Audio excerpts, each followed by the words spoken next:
Hello everybody, welcome to episode 210 of Show Fever. Today we'll be going over chapter 14 of Haunted Peak entitled Premonition.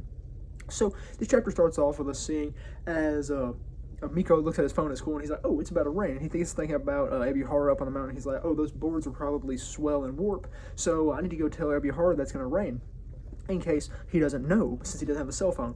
And we see as he gets to leave in school, and then ultimately we see as Roka and Momiji are walking together to leave school. And we see as Miko sees this, and he's kind of a little bit disappointed about this, seeing his friends have essentially separated themselves from him.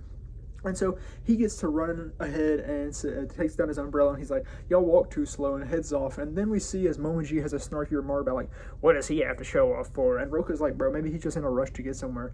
And she goes, like he'd have somewhere to go. Brody, like, come on, dude. I want Momiji to be good, but, like, it is not looking like she will ever become a good character, at least a kind character in general.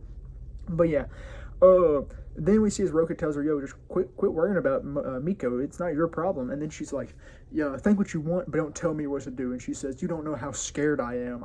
I don't know what she's necessarily scared of, possibly scared of what's going to happen with Miko on the mountain. I don't really know.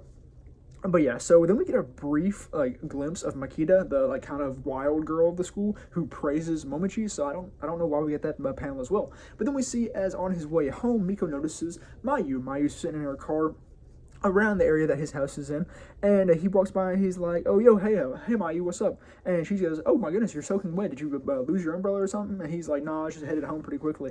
And he asked if she'd been to the house and all that, and she was like, nah, I had to go see Tabata for a brief time, and I was just in the area.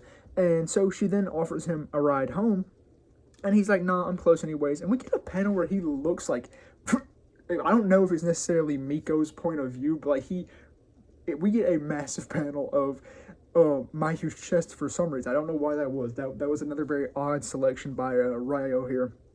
Well, not Ryo, but Ryo Minami. So I don't really know what that was about. But yeah, so then we see as we actually get to see what happened with the interaction between Ebihara and Mayu that the last chapter ended with her, him catching her. And we see ultimately she's freaked out about this, and Ebihara's like, whoa, I'm sorry, I didn't mean to freak you out about this. And he ends up showing her his face, and she freaks out even more because his face is all damaged and like that. He's like, oh crap, you've never seen my face before. I don't know why that would prove who I am. And he's like, yeah, I'm Ebihara. I stayed at the not the condo, but the inn with that your family owns there for a little bit.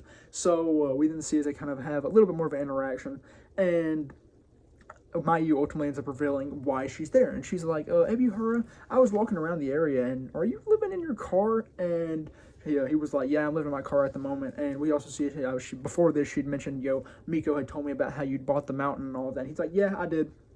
And she's like, you're building a cabin up here too? And he tells her that he is in fact building a cabin up where the peak kind of levels out a little bit more. But yes, she asks him if he's living in his car, and he's like, yeah, I'm living in my car for the time being. And then she gets to going toward her main point here, and she's like, it's really not any of my business, but I think you should probably tell Miko to quit coming up here, since you do in fact own the mountain now. And she's like, I know that Miko comes up here because he loves the mountain and he loves being on it, but she's like, his parents don't know that he's up here with a stranger, so I think it is within your best interest and his best interest to tell him to not come up here anymore, because there'll be heck to pay if his parents ultimately figure out that he's up here by himself with an adult stranger, which is obviously a very peculiar situation that we've seen Ebihara, and it's unlikely that he is like a predator or anything like that, or at least he doesn't seem like it. But we see as the conversation continues on a little bit, and Miko's like, yeah, I'll absolutely tell him that, because that is a reasonable thing to do. But then he mentions about how it does suck, though, because he felt as if he could connect with Miko because Miko didn't seem like he belonged anywhere, and Ebihara knows that sense very well. And so he mentions how they're kindred spirits.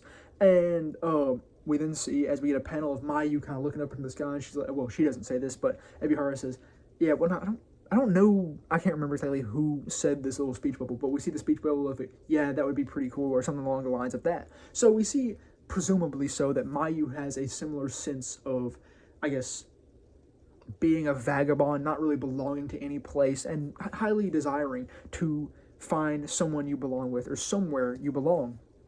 And so that kind of wraps up this chapter. Now, I'm really ready to see where the story goes from this, because the big thing that we've been worrying about for the last couple of chapters is the interaction between Mayu and Ebihara. However, this is concluded in a relatively fair manner. Now, the next big thing that we have to look forward to is the, I guess, like interaction between not Miko and Ebihara now, because we've seen that Ebihara has agreed, yo, I'll tell him to quit coming up on the mountain. So we gotta see how if Ebihara actually goes through with this and tells Miko, yo, you probably shouldn't be coming up here anymore because your parents don't know that you're up here with me, who is an adult stranger, which is obviously reasonably weird.